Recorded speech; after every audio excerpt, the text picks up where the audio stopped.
Good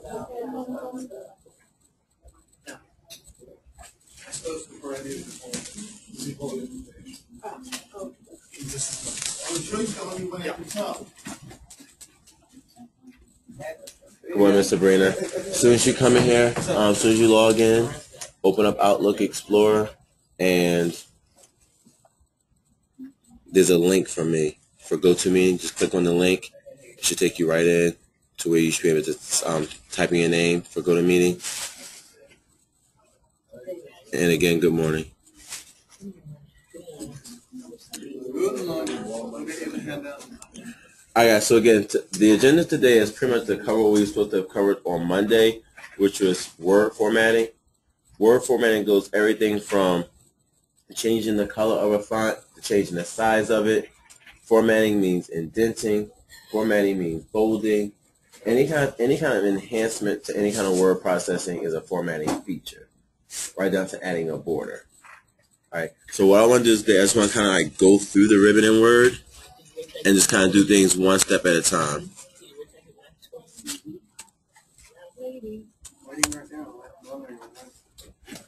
Now I gave you guys this handout, this 6-page handout, sort of as a take with you type sort of thing, in case you ever have a question about one of the formatting features.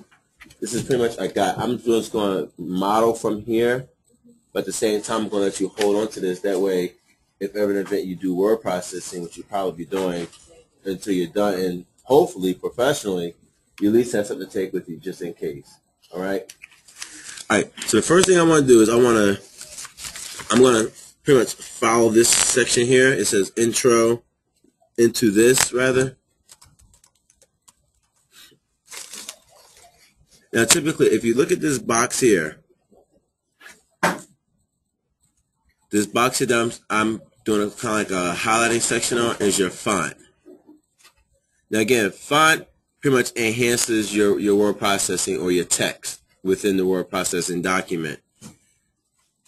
It's called the font box. It's part of the ribbon.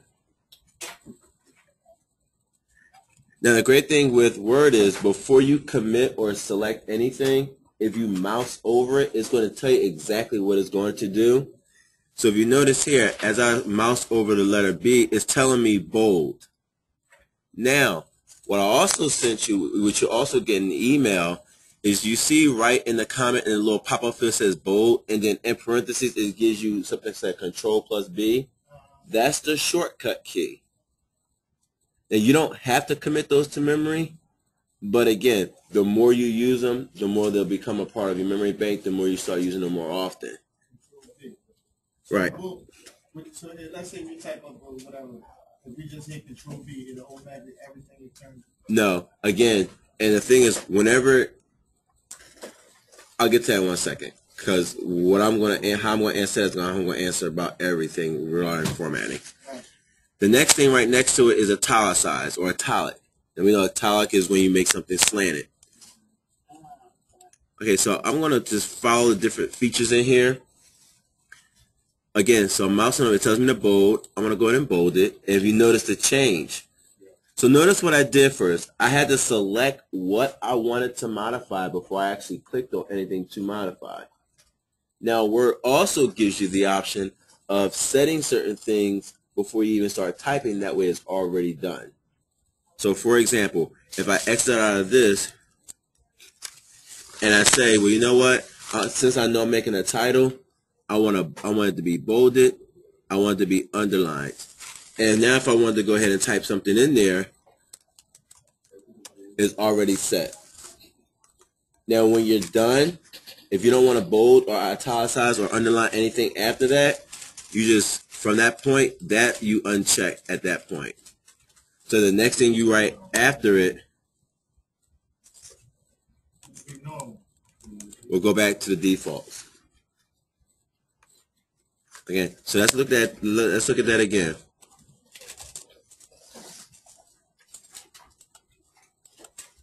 So again, you have two ways of inputting text and modifying it. So all you did was just put the V and the U. Right. Right. Now it all depends on the user. Everyone works differently. You have some people who just want to go ahead and type everything up and then make all their modifications. Some people prefer to do it as they go along. Microsoft Word gives you the flexibility and the options of doing one, the other, or the two interchangeably. So you can go ahead and set up a personal preference. Me, because I know shortcut keys, I tend to do it as I type along. So you may find that to be helpful for you. Again, so right. So you could just pretty much type everything that you need to type up, plain text, and then go over everything that you want to make enhancements to. And then you make those changes at that point. Now the next thing we have here is underscore, or underline rather. And again, I just showed that feature. So again, if I want to underline this section here, I just click on that. And again, it tells me underline. It gives me a shortcut key of Control U. I click on it, and it underlines. But first you have to highlight it. Right. If you didn't. That is if you already typed it. Right. If you already typed it. Right. If it's already typed and you want to select something to underline, you have to select it. And we know how to select text or select data or select items within a document. We take the mouse, we scroll over, and we scroll to where we want it to, everything that we want to make the change to. And also, that's a good point. Latonia said, you can also select the same. See how I selected this here?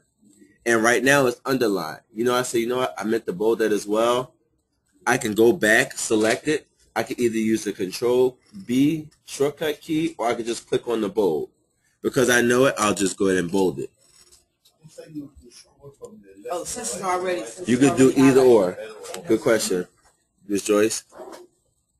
You won't always have this ribbon showing, so when the ribbon is showing, you can highlight what you want to do. But if you're just in the middle of a document and you want to do that bold and underline, you hit the Control whatever.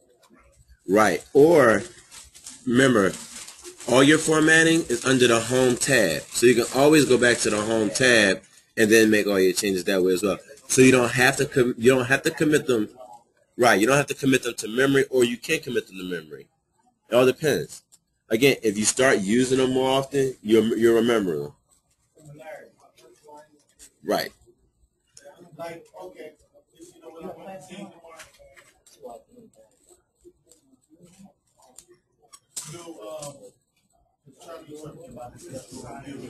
Okay. Also said, when you use the Control U, after you highlight it, you have to deactivate the Control U. That is correct. That is correct. So, for example, so I have, again, back to my normal text of into this, and I want to go ahead and bold it. Now, if I click away from it and I mouse over, if you notice that bolded is still selected up there because it's yellow. If you don't want anything bolded after that, you have to deactivate that particular modification. So to do that, I can either use the shortcut key, or I can just click on the B saying I don't want to bold from this point forward.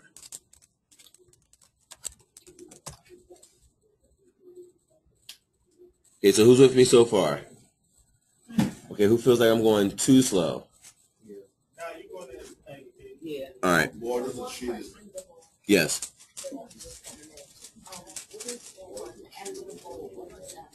Okay, and again, so if we mouse over, it says italic. Italic is when you make the font look slanted. Can you show us? Yeah, sure. So I'm gonna select. You highlight it. Excuse me.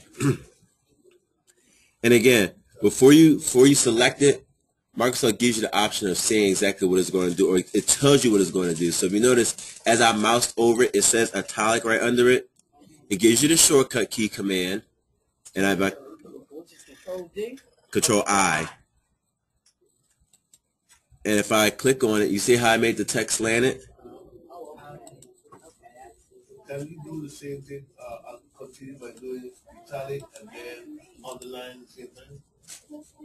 Yes, that's right. And you know how I know that it's slanted? Because if I, now you notice how I went back to into. If you notice, look at the font bar. What is the only thing that's selected up there? The bold. because in that particular area of my document, that's the only modification that was made. If I click over here, if you notice, the I is selected because that's the only modification that happened in that area. So if you're never unsure, and that's a good point, to you it didn't look italicized, you can always click into that area, look and see what's highlighted up here or that's in yellow, and that'll verify that something was modified and what exactly what it was. This next one here is called strike through. So if I'm modifying something, or if I'm proofreading a document, I'm saying, you know what, that doesn't need to be in there. I can click on that. It just makes a line right through it. Strike through.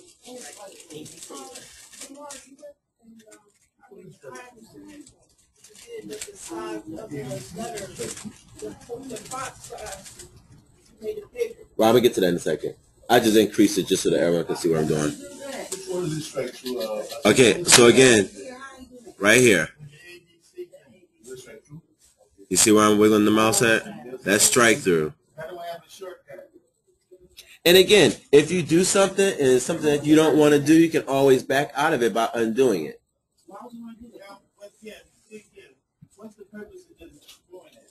Because let's say you send me let's say Sheila sends me a 2-page paper, and she sends me via Word, and I'm proofreading it by way of the document. I can tell her, take this out, or here are my suggestions, and I can, without actually having to printing it out, doing it by hand, I can say, strike that. You can strike this out, but it's still shown as she had wrote it. Right. And it's her choice to take it out. Right. It's my suggestion saying take it out, but it's completely up to her. I'm with you. Right.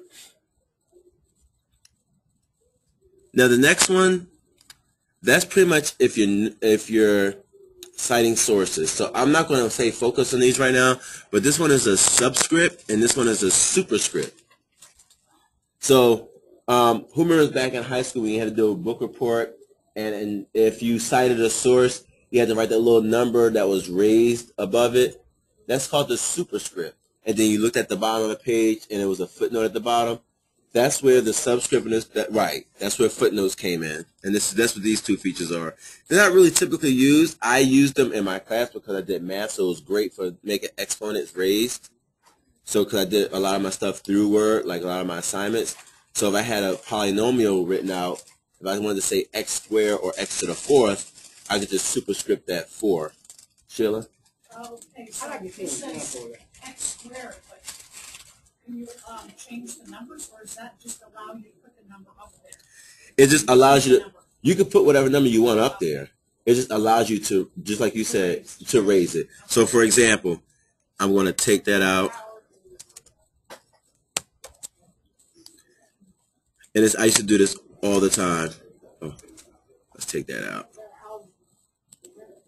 If you notice, there is no shortcut key for strike through. Oh. So the ABC means what?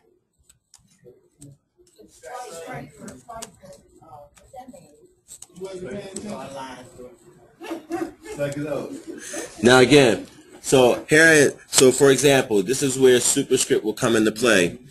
This is something that I would give to my class, and they're like, well, they'll try to figure out what it is. So what I can do is,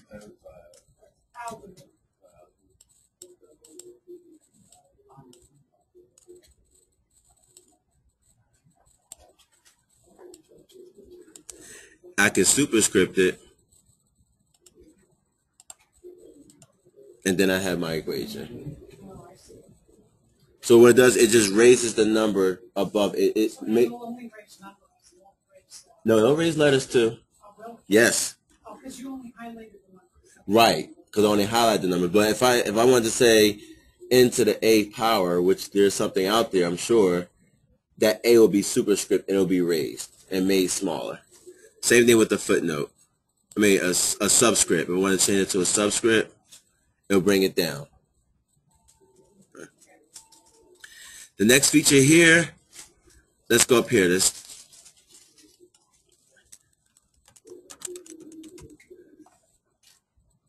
The next main one in here is your font.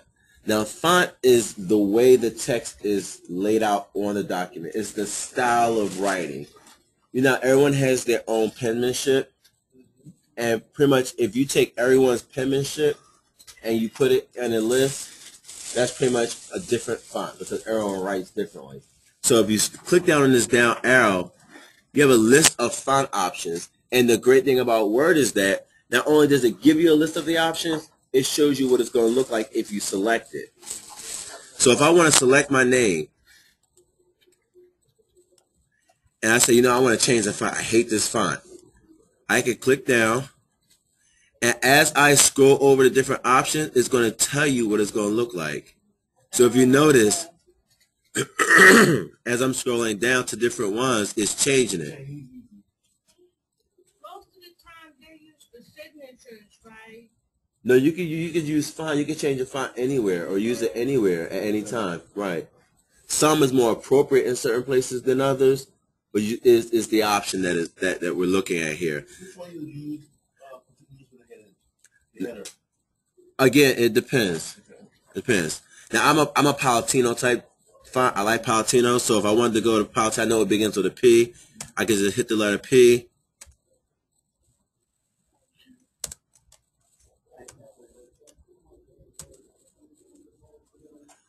And I scroll down, and here's Palatino.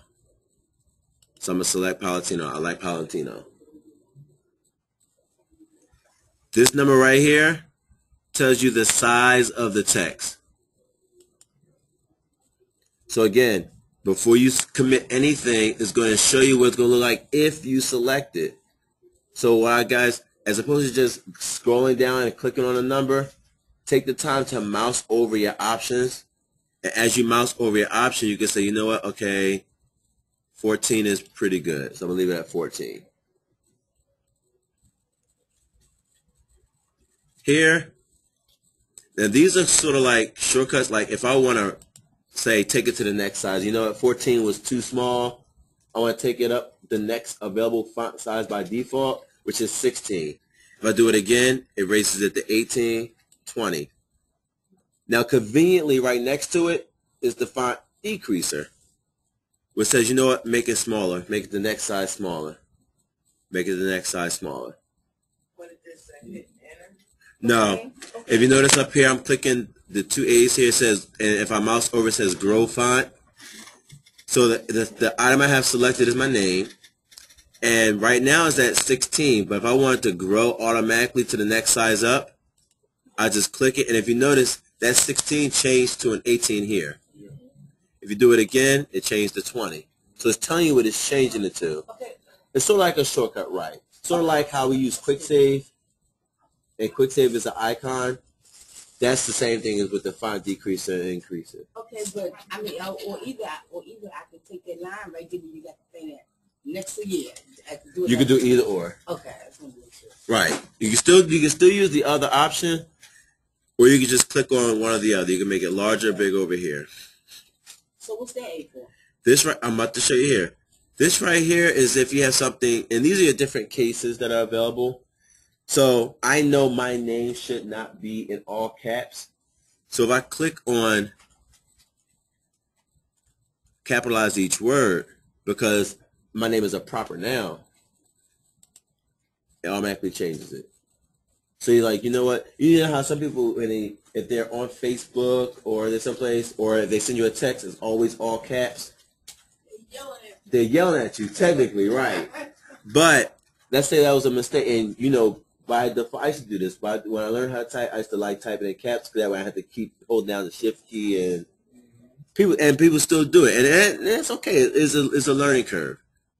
If you want to type in all the caps and then change it, just the first setting caps. Right here. So this is where I am right now. Oh, okay. So if I say make everything uppercase, it makes everything capitalized.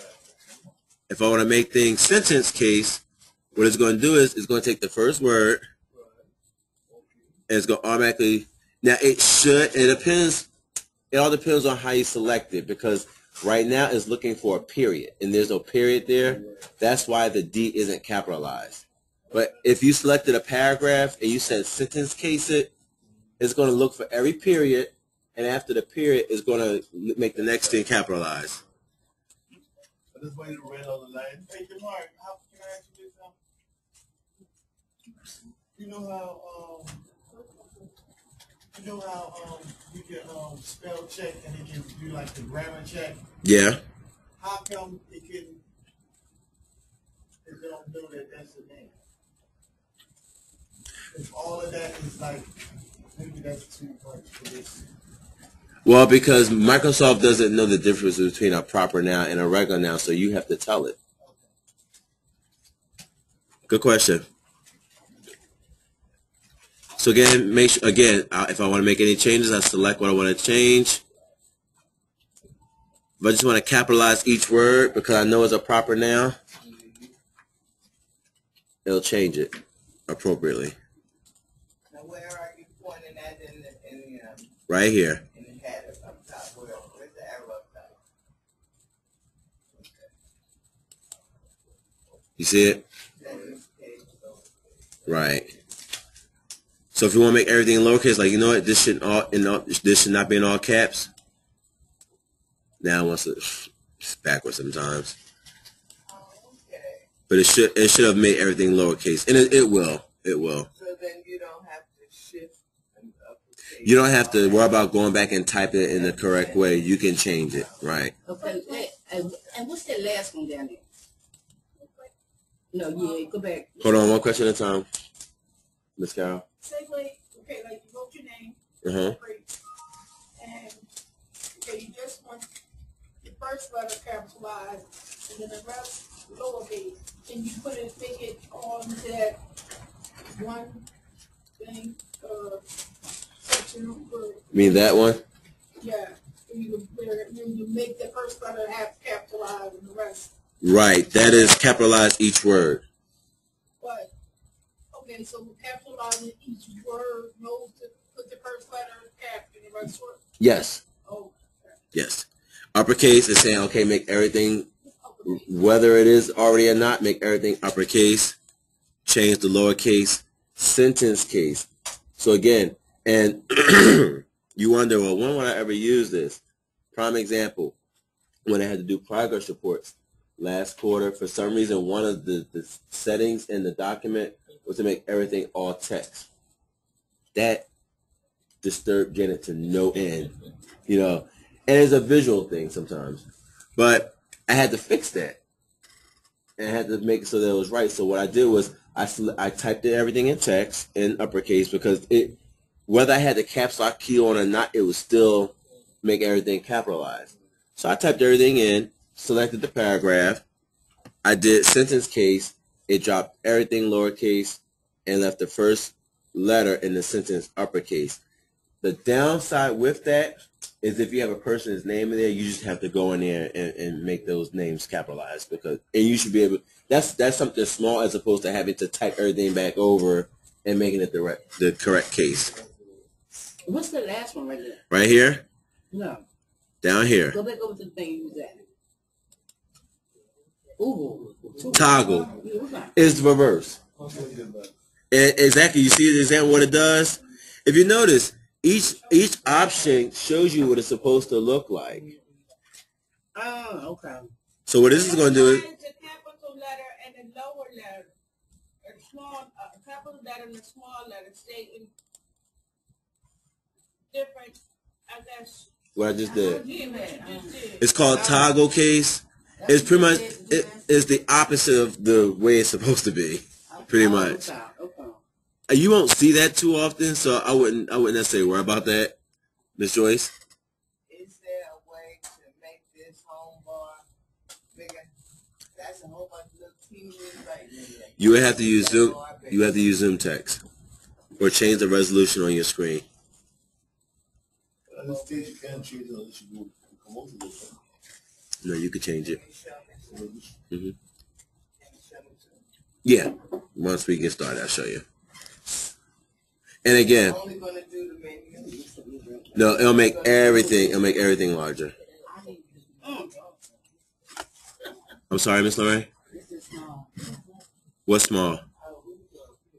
Oh, that's because It's sort of because you're looking at my screen, so it's smaller than what it normally is. But once you open up your own document, it may be a big enough size for you to see it. You're just looking at a screen on a screen. It's my screen on your screen, which is making the font size smaller for you as a viewer. So we're going to make that modification. It's not the actual typing that you're putting into the document. It's this stuff up here. Right. But again, What's too small. what I'm saying is that because you're looking at my screen using a window on your desktop, if you open up the actual application when it comes time to do the exercise, the ribbon may be bigger. And if not, then we can still adjust it. Now, another thing here before we leave out of this one here is clear formatting. And it's just that. You select it. So let's say I had Control B, Control Z, Control U, Control I. I say, you know what? I don't need any of this stuff. I select it, clear formatting. It just takes away all the formatting that you did to whatever text and take it back to normal text. The default. What's the default again? The default was Calibri font 11. When you open up Word, whatever font that's on and whatever size it is, that's your default. It'll only be a 10, right? It'll only be a 10. You can make it a 10. Yeah. But what should it be? It all depends on the typist. When you typically type in a Word document, it should be 12 font, size 12. So, this is the operating system, right? No, this is an application. Application. The operating system is Windows 7.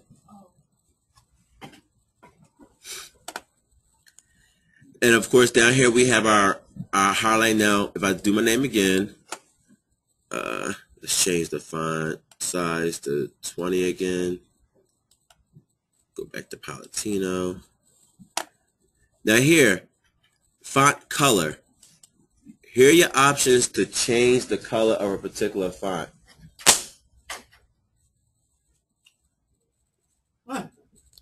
Glasses ain't working. Take off the glasses, Vincent.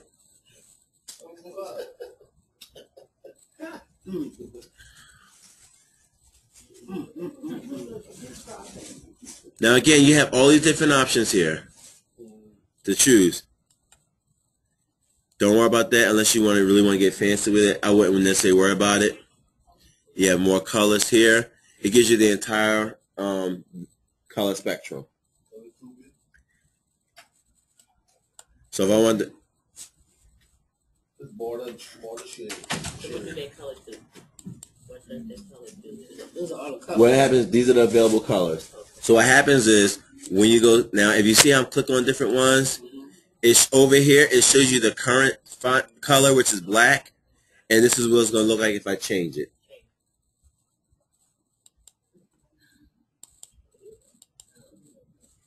And you change the color. Most people just use what's available there, and these are your basic colors. And again, if you mouse over, it's going to show you what it's going to look like before you select it. So you just have to select. You don't have to press nothing else to select the color that you want. Right. Once you, as you're mousing over the different colors, it's going to show you what it looks like if you do select it. So take a chance to look at it first. If it's something that you like, then click. Just don't start clicking, click, because then you'll be undoing everything. And then once you start trying to undo everything, that's how stuff starts to become a jumble, and then that's when you start to get a little kind of like going to the left. And we don't want you to stay to the left. We're just going to stay on a straight and narrow. So any questions on the font box? We'll get there in a second.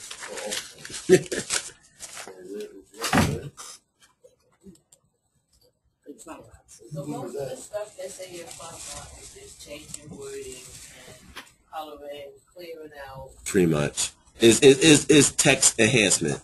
Okay.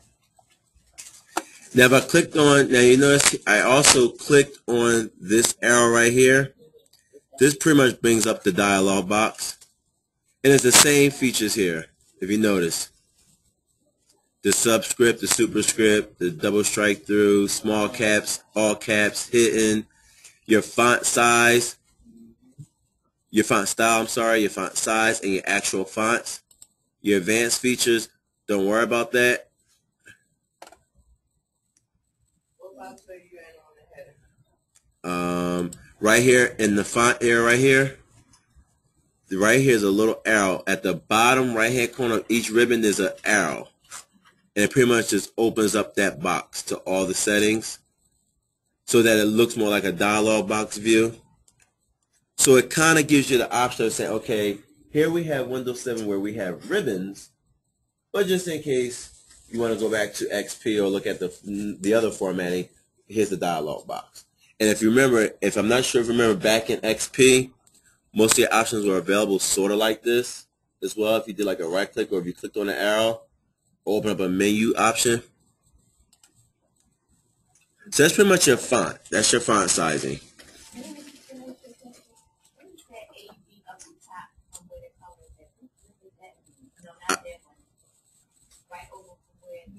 The last one on the right. Clear formatting. Right, you see how I moused over it? And if you're not sure, Sabrina, if you're wondering what it is, curiosity wants you, mouse over it. And if I mouse over it, it tells me what it does. It clears all the formatting from the selection, leaving only the plain text. So that clears your whole everything that you typed up? Whatever, no, not what you typed up, whatever enhancements you made to what you typed. So what it does is going to automatically take it back to the default. Okay. It does it pretty much it's like a reset. And it just takes it back to the plain text, the default size, the default style. Now over here, we have more so stuff dealing with paragraphs. So if you notice here, align text to the left. So give me 1 second here. I'm going to do a quick Google search.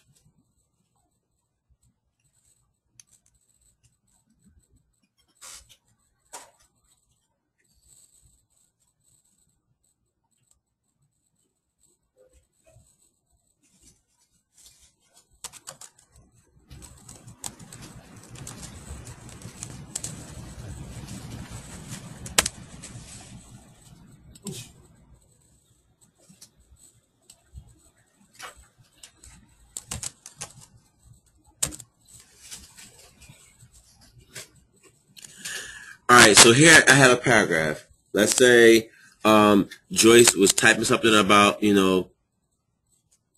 people lying to achieve personal power. So I'm going to go ahead and take this out because we don't need that.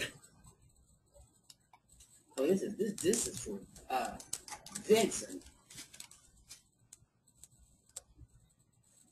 Yes? Or is it 1 R? 2. Okay. 2 L's, 1 L. I knew one of them. Okay, there we go. All right, so now with the paragraph formatting, right now, if I select this, by default, it's to the left, which means it's going to focus your text toward the left side of the margin on the page. And if you notice, it's styled that way. If you notice, and you know how it's aligned, because all the letters are lined up one right under each other.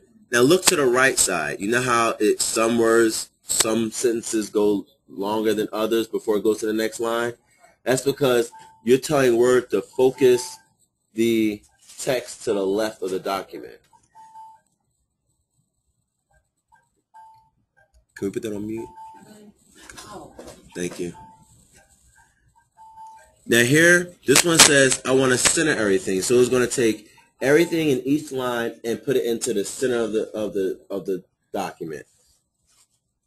Can we see what it looks like? Yeah, I just changed it. So let's say I want to take this also and I want to center it. So what does it take the entire line and shifts it and places it in the center. That's why you see some lines are longer than others again. The entire document, not just the Whatever you select. Again, is whatever you selected. I just happen to be selecting the entire paragraph. Oh, the middle one's the entire paragraph. No, you're right. This whole thing is the entire paragraph right here. And the top one. And then when I said, you know what, I want to center this as well, I took that as well and I centered it. Yeah. Right. And it's centered. And again, if you're not sure, mouse over it or go into that area and you'll see up here it tells you that it's centered. So it verifies it for you. It leaves it highlighted to say, okay, this is the modification that's being done at this point on the document. So anywhere on the document, any given point in time, if you click into it, it's going to tell you everything that's going on. So I have Joyce Talia Farrell up here is to the center. Her name is also bolded. Her font size is 20. Her font style is Palatino. You guys see that? So again, you can never go straight to what's going on in your document because right now Word is giving you the ability to see everything that's being done to any particular part of the document at any given point in time. So if I want to take this paragraph, again, we're going to focus on just half of it this time. And you know what? I want to align this to the right. Now it should have taken this and left this alone. No, it didn't.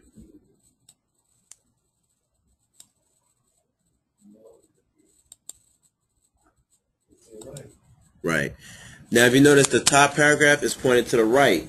When it says right alignment, that means the document is focusing on making everything lined up to the right side of the margin. So it's like a right alignment. Alignment in the middle of the word alignment, line, right line. So it's going to focus on the right side of the margin and make that a straight line. That way there's no zigzags going on that side of the margin. Want to Hold on, one question at a time. You want to insert like the date in this paragraph. Exactly. If I want to insert a date and I want it to be on the right side of the page, you will write justify it. You go into center and you just highlight. Whatever change you want to make, you want to select it first. Oh, select now. Well, selecting is highlighting it. Okay, some people say highlighted is when you're highlighting, you're selecting. Okay, same difference. Full justification. At one time in business, all your documents were fully justified. Fully justified means that both the left is going to make the left and the right side of the document aligned up. So if I click on it, notice what it did.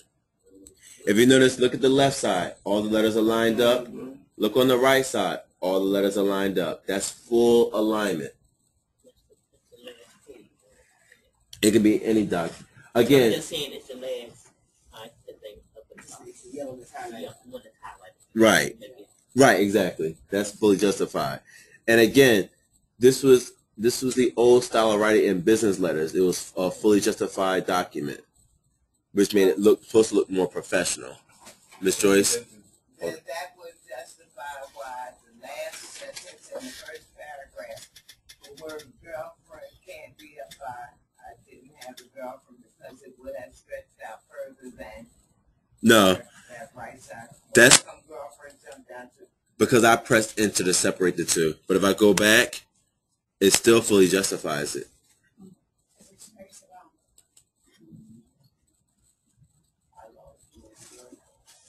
Right here.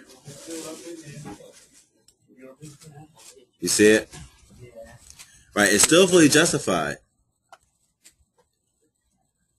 So regardless of where it is, because those two paragraphs are fully justified, everything is fully justified in that space.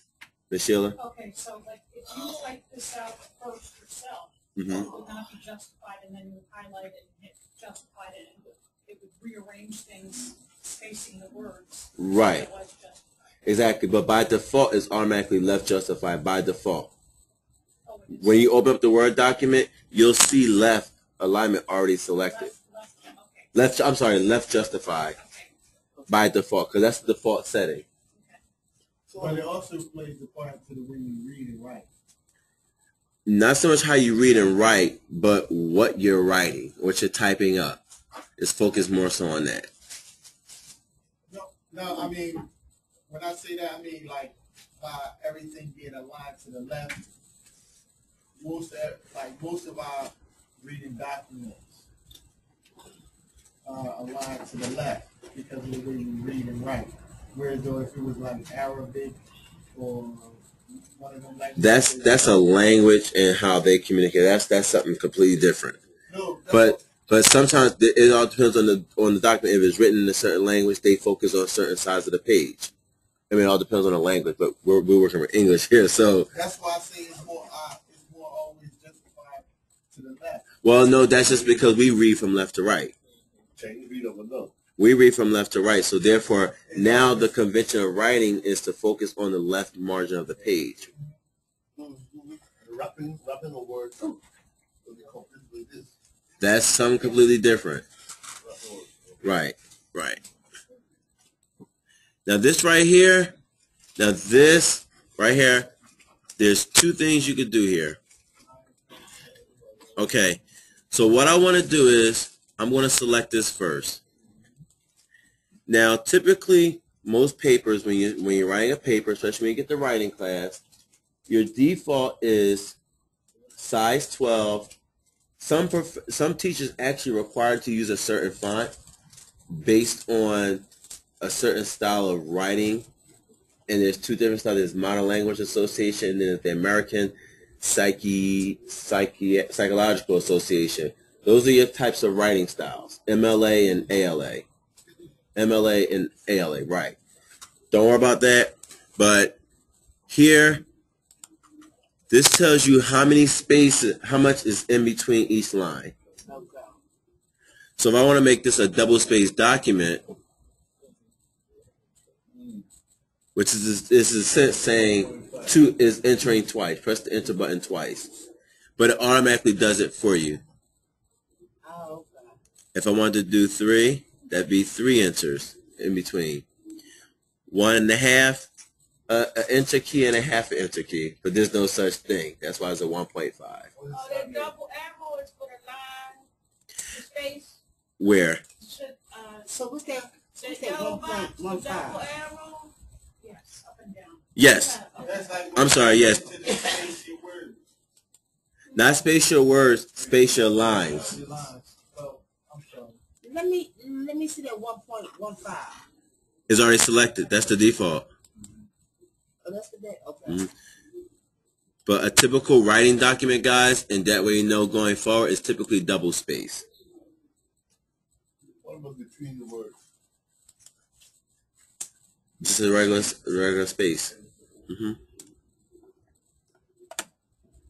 Now, at the bottom, I want you guys to focus on this because at the bottom, you see where it gives you 2 options. It says add space before paragraph, remove a space before a paragraph. I want you to make sure that remove a space is selected before you do that.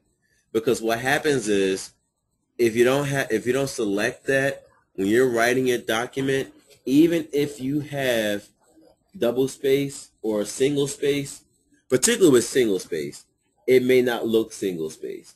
And let me give you an example. Now you see how this is supposed to be, this is 1.15, right? So I'm going to go ahead and I'm going to change this. I'm going to make it 1. And it is a little too tight. But sometimes if you have add a space, which is by the default, it doesn't look like a single space document. If you look really closely, it doesn't look, it is not. So what you have to do is you have to select this,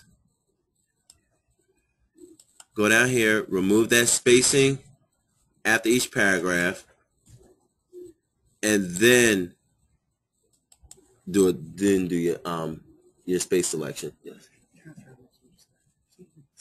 Who? Kenneth Robinson? Yeah. No, he's in yeah. Unless they changed it, which section for us, yeah. Thanks. Yes. After you write a paragraph, average that I would go like for a paragraph and you create your signature line, the average spacing is usually 4 spaces down. Right, and that was the old business way, and the reason why there was 4 spaces between sincerely and the person's name is so that the person can actually sign a name. Right. That's the only reason why there's 4 there. It's typically 8 spaces, date, 4 spaces, who is going to, 2 spaces, dear such and such, space, start the letter. Double space that. Who's saying? Who on the right side, the left side? Well, that's an alignment thing. Yeah, right. That's a super professional. I'm talking about what you just said. Now- Eight spaces there, this one. Now look at this option here. We're gonna kind of work up here. This say if I want to decrease the indent or if I want to add one in there. Now we all know that paragraphs are supposed to be indented, right? So let's say you forgot to do it. You just select that paragraph and you click it. Ah! Oh, that's why.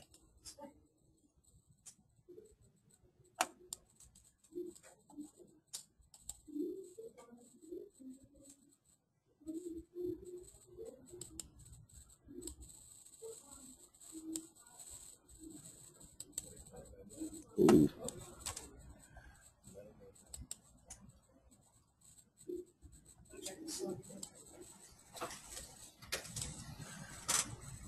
What's going on here?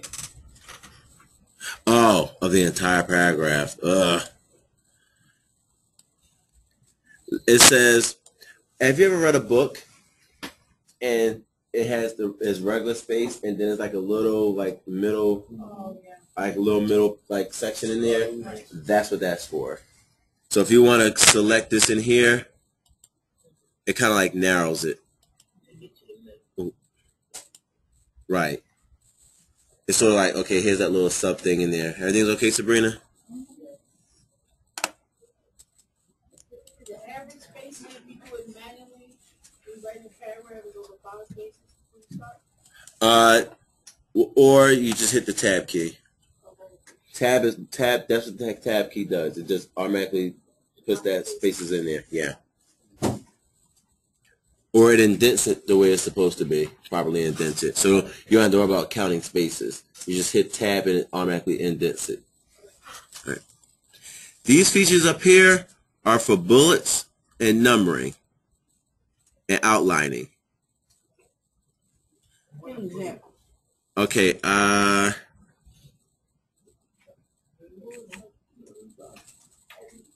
Dots. Right here, dot, exactly.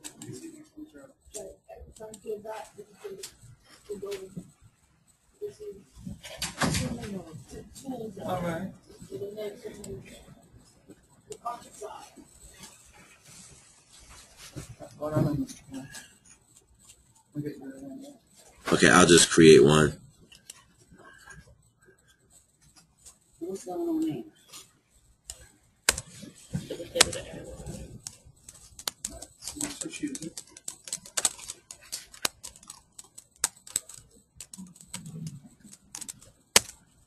Now, if I want to start by doing a bullet point, I could just click here and it's going to put bullets. But if you click on the down arrow, it tells you what kind of bullets you want to use.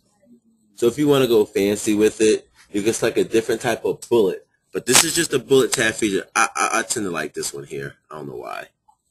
So I type in the first person I see, which is S-H-E, and I'm going to slaughter I-G-H-L-A.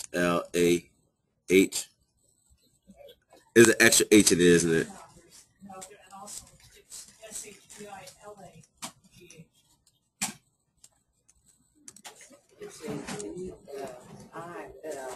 Okay, there we go. Now, if I press the enter, because that option is still selected, it's just going to follow it. Exactly. Exactly. And I'm also showing you another trick here.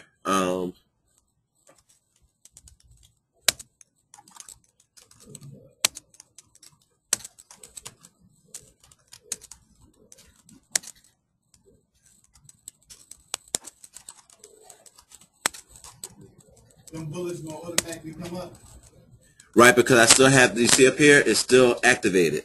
Until I deactivate it, it's going to continue that. It's going to continue that convention. So let's say you go chill and then enter the arrow, then enter. That's what I'm doing. And the bullet automatically come up. That's what I'm doing. I'm pressing the enter key after each one. Now, if I want to change it, let's say, you know what? Those arrows are a little too much. I can go up here and just change the bullet. You see, before I select it, what it's going to look like. So you didn't even select the bullet and then change the bullet. Right. Because that section is a bulleted section, so it's going to focus on the text that you want to add bullets next to. Good eye. That's a faster, right? One more again. The way you done it is done faster. Again, all I did was, like you said, highlight the text or select it. And if you want to change it, again, you click on the down arrow. The reason why it doesn't select the bullet, because the bullet is the enhancement. Okay. I wonder why you highlight the names instead of the book. Well, I didn't do it. Word says, okay, this is what you want to change. This is what you want to modify here. Again, a bullet is a modification to text. Hold on, Edward. Hold on, I can tell you in a second. Okay. So again, a bullet is something that you modify to text. So it's not gonna necessarily select that particular type of modification. What you do, it just gives you the option of changing it.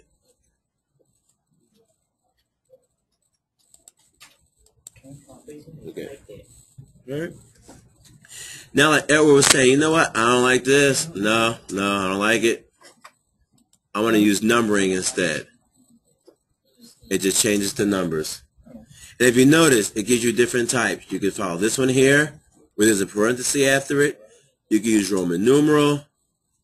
You can use lowercase letters, capitalized letters, letters without the parenthesis, and then lowercase Roman numerals.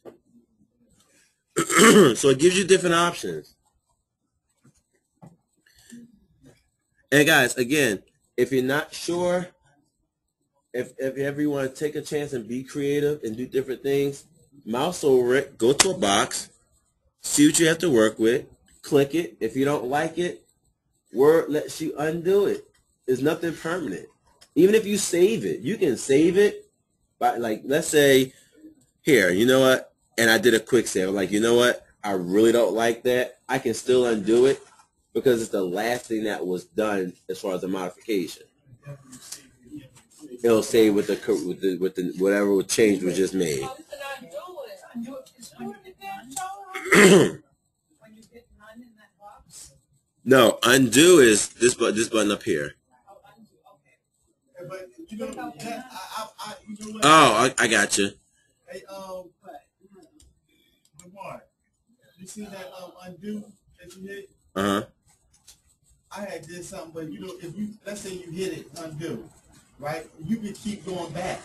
Right. Word gives you, I think, up to 10 previous things that you've done. Because I was doing something, and I just found that out like freelancing. Like, damn, I hit it, and it went back, then I hit it again. So You stumbled upon it, right? Yeah, I went back. And I've done that a lot too. And I didn't notice. In fact, that's how I noticed the difference, because with the old version of Word, it was just one undo.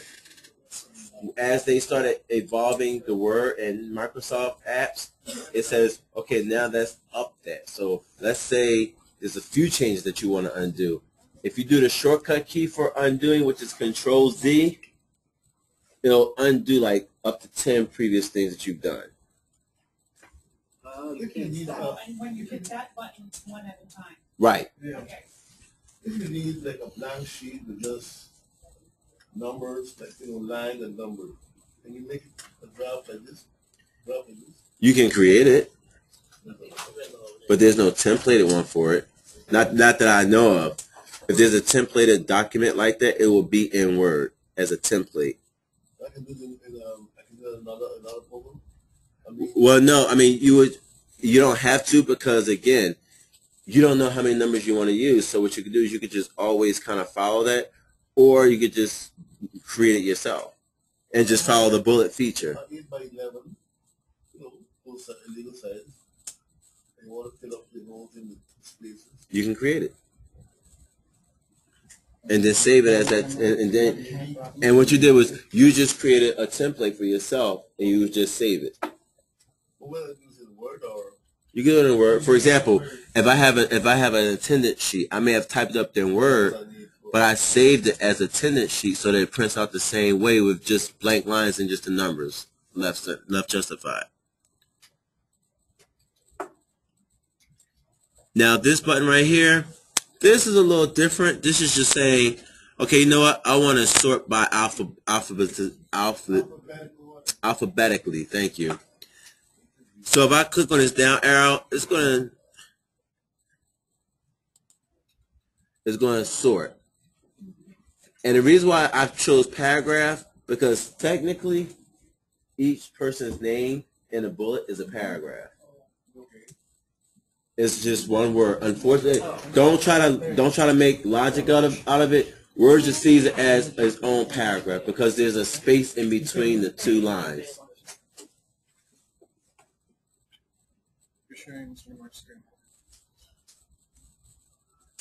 Here is if I want to add a border. And these are the different types of borders I can use. This is pretty much used when you're using tables, but you can also use it in here as well. So if I'm going to use the outside border, it creates the outside border, but guess what? It spans it across the entire document. And that's this box here. It says outside border. I click on the down arrow, and it gives you the different options. So if I want to do a left border, take that out. If I want to do a right border, and then put the other one back, you have the options.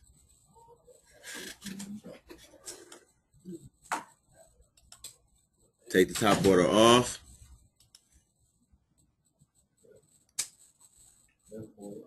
And then you have the option of no border. So again, that's just using bordering.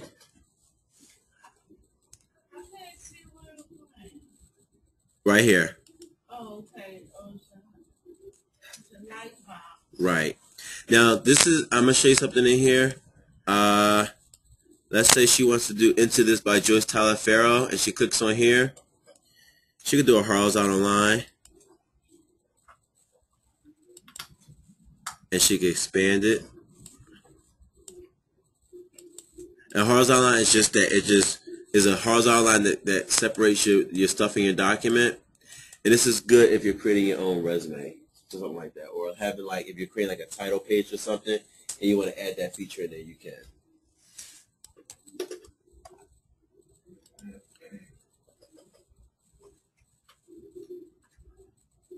Again, these are just different. I'm not going to go through all of them.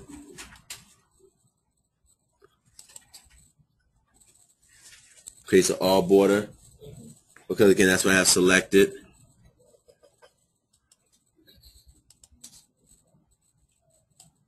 They don't call it a box, they call it all border. Yes.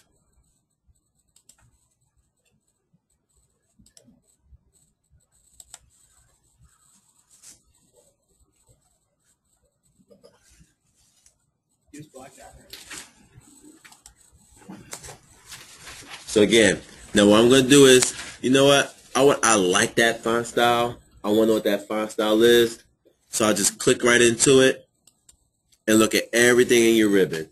And not only does it show you what the font size it is, it shows you every type of formatting that was done to that part of the document.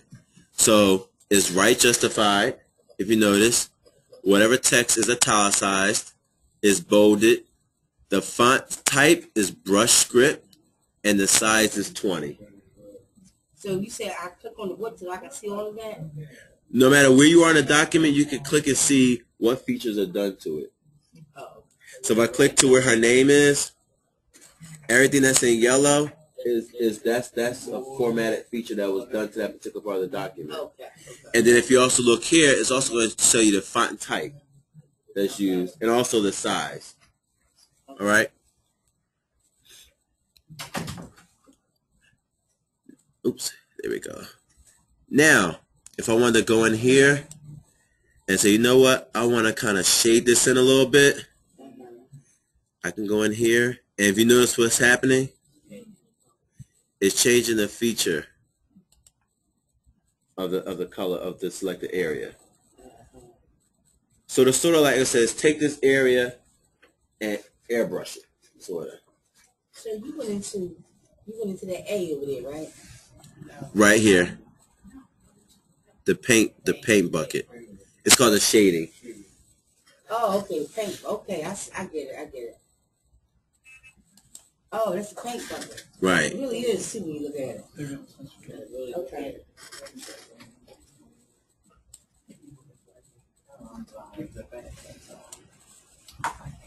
So paragraphs got colors. Okay, that's what I'm talking about. The A with that color thing right there. Then that was just doing the name, right? Right. That just does the letter. The letters. Okay. Change the colors of the letters right. and The numbers. does the shade. All right. The paint bucket kind of does a fill. Right. Everyone's with me so far? Yeah. You don't have a break of anybody. We already talked about alignment and spacing. We already talked about our margins. Yeah, let's look at margins. So I have an entire document here. Now it's time for me to print. Now you have a couple of ways of doing this. You can either go into Page Layout tab, and you can set everything in here, or you can go to File, and before you select Print, and before you print, you see this area down here?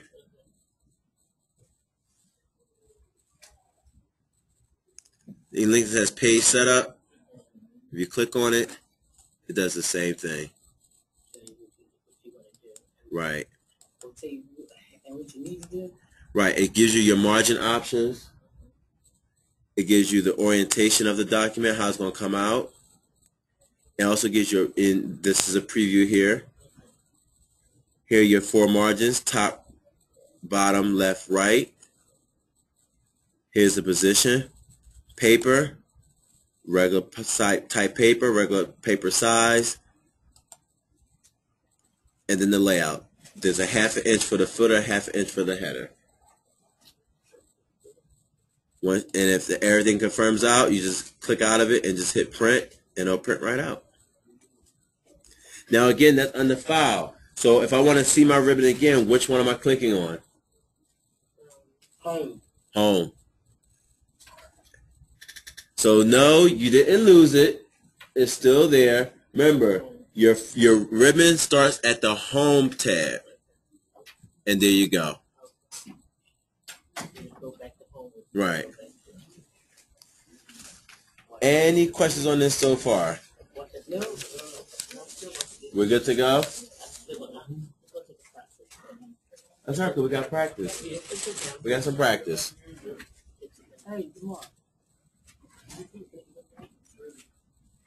We got about 15 minutes.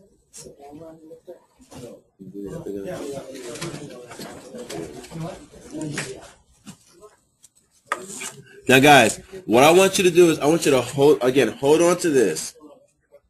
This is going to be a resource for you.